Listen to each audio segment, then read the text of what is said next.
All right, so here's where you set up your own Splunk and Suricata, which is a way, I think, to get a good idea how it works to get started. So you already have a couple of Google Cloud machines you should have already made up earlier. So you've got one running Debian and one running Ubuntu. And what we're going to do is we're going to take the Ubuntu machine and turn it into a server, serving a vulnerable copy of Drupal, and then attack it from the Debian server.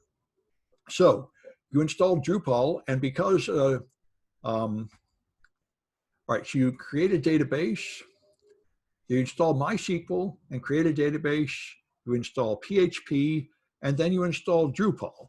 And because Drupal is using, well, anyway, I was able to just go to the Drupal website and download an old vulnerable version, which is kind of amazing because Drupal has horrible security vulnerabilities. And I think if it was a commercial product, they would just make it hard to even find the old version because it's so easy to hack.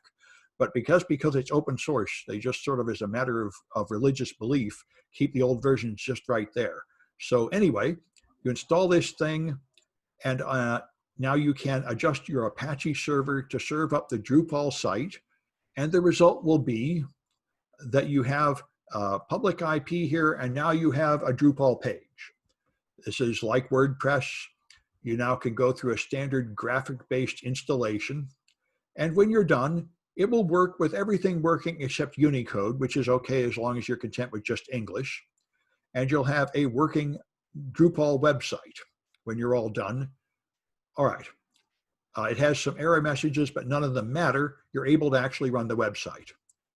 So you could, in principle, put a website up there, but it would be very vulnerable.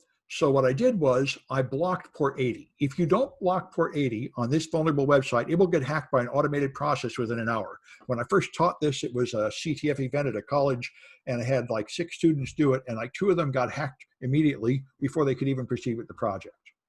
So VPS, all right, anyway, all right, so once you've done that, you change your site so it is not visible to the public by just changing the firewall settings in the Google Cloud. Then you won't get hacked. And even though it's not connected to the public internet on port 80, you can still reach it from a second virtual machine at the same Google Cloud account. So now you install Splunk on your Ubuntu machine, which is free. You have to download it and install it. And then you're ready. You have Drupal and Splunk running, and now you can use it.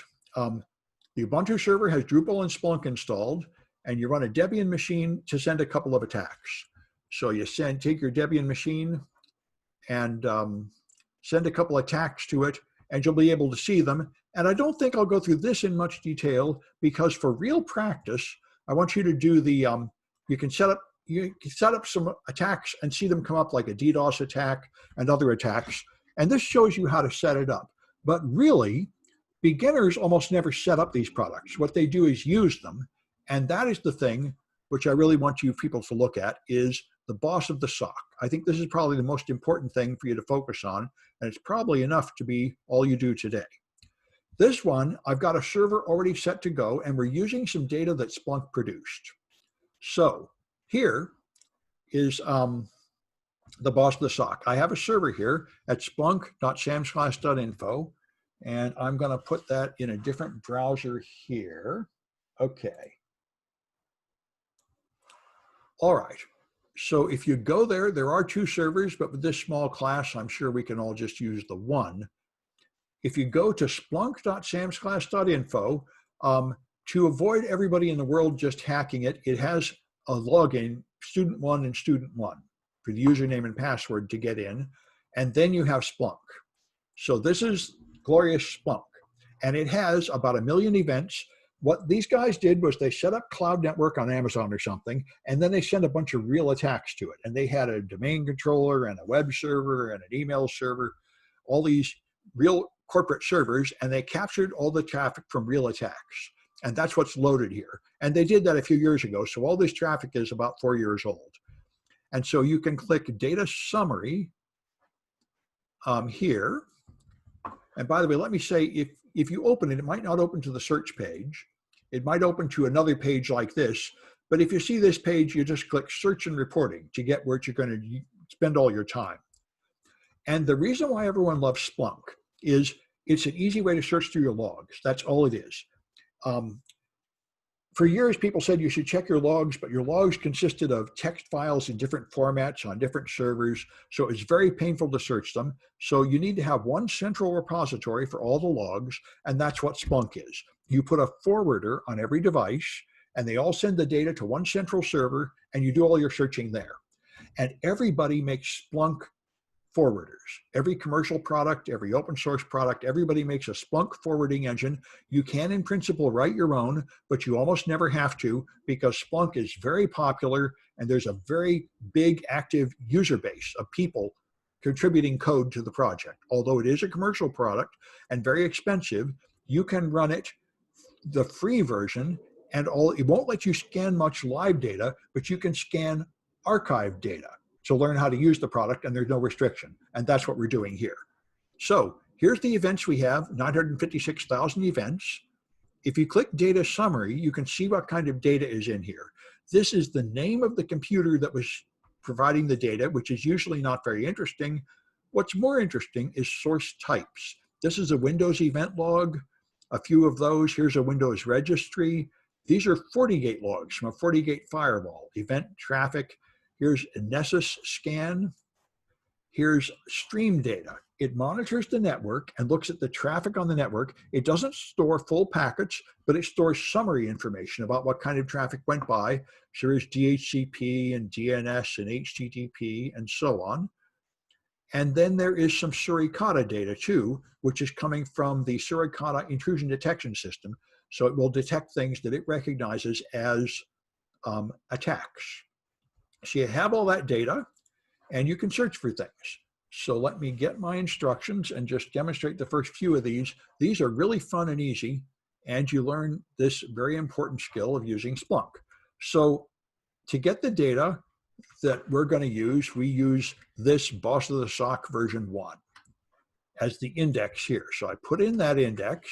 Now, by default, it only looks at the last 24 hours, but I need to look at data from 4 years ago. So I have to make this all time. Now, if I search now, it's going to search through 1 million events, and that's kind of slow. So to make it faster, I'm going to sample just 1 in 100 of them.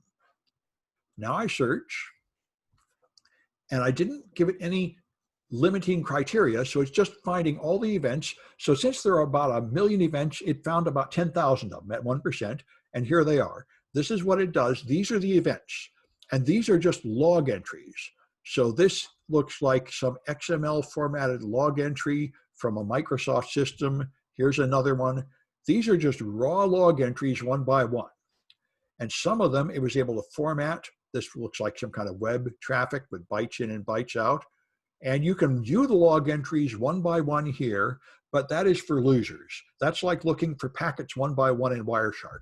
What you want to learn is how to quickly zero in on the important stuff by using these filters and by crafting queries. And the reason everybody loves Splunk is it's pretty much just like Google. You just type things here and find them here. And all you have to learn is what kind of search queries to use. It's really not much more complicated than Google Advanced Search. So, for example, right here, I might want to look for HTTP data. So if I go down here, if you look on the left side, it will tell you fields. There's a few fields that it always puts here that are selected as always being important, and one of them is source type. So if I click source type, it will show me the most popular source types. And here's HTTP data. So if I want to look at the web data, I just click that, and it will automatically add that to the query and do the query. So now instead of seeing 9,000 events, I'm down to 253, and these are web requests. So if I scroll down here, I'll see that this is a web request. It did not find the page. It got an error message. And if I scroll down here, it's a 404 error message. So this was a failed web request. And if I just look down the first few of these, to see if anything is funny looking, you usually don't have to look too far before you find funny looking stuff. It is a somewhat random process though, so I'm gonna, all right, those are web requests. Now, what I wanna do is I wanna look at this web server. Okay. So for that, the name of this server is imreallynotbatman.com. They used a Batman theme as sort of a joke when they made this. So the company is I'm Really Not Batman. So now this is the way I use Splunk, which the Splunk experts don't like. I use it like Google. If you just put a word here and not name equals value, it will just look for that word anywhere in the event. This is like Google, which is technically, it consumes more server time, but it's often easier to understand. So this will look for anything that has that string in it. And now I got 201 events like that. And those are events going to my web server. And what I usually find is I don't have to hunt too far to find malicious traffic. And right here I have found it. You can see right here, Acunetics product, Acunetics web vulnerability scanner. Somebody scanned the web server. Now remember earlier, we scanned a web server with Z-attack proxy. These guys use the commercial product, Acunetics, and commercial products label every request with the name of the product so that you can easily find it. So this is a malicious act. Somebody is running a web vuln scanner, and you can tell the name of the product, and you can tell the IP address of the attacker from the source IP, and you can go to the destination IP and get the IP address of the web server. And those are several flags right there. So anyway, now you've seen that. And so I get the scanner name, the attacker IP, the web server IP. And the next one is probably the last one I'm going to demonstrate right away. And this is how you find traffic that goes backwards. In a properly configured network, you have your servers are only allowed to be servers and not clients. You should never open a web browser on the web server and go to some page and download something. There's two reasons you shouldn't be doing that. In the first place, it might be malicious and you should be moving things over after scanning them for viruses first. And in the second place, that's what attackers are going to do. They're going to try to run code on your server that does a reverse shell to go out and connect to a command and control server. So you should never allow any HTTP requests to originate from the web server. They should all have to come into the web server. And so traffic that goes backwards is an indication of suspicious traffic. And that's what's going to happen here. So remember, we just talked about this. This is the destination of this Acunetics scanning traffic. So that is the IP address of the web server. So if I had a web request, that would be a source address. And source IP, let's see. Here's destination IP. And I thought I had source IP, but anyway, that's destination IP. Let me go to my, all right. So the server's IP is a client address, not a destination address. So I'm going to take my destination IP here. I can put that in a clipboard. Okay.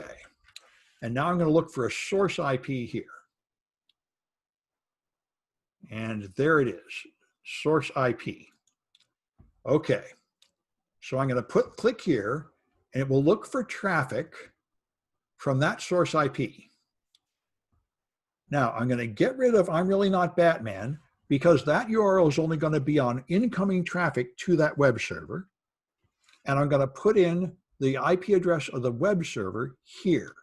So now I'm looking for web requests that came from the web server.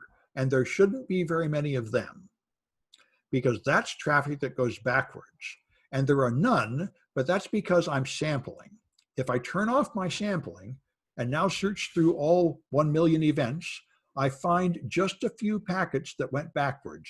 Just 8 packets out of the million had this property of going the wrong direction. And those are malicious packets. And all you have to do is read these, and you'll see here it is loading some malicious looking image. Poison Ivy is coming for you, Batman.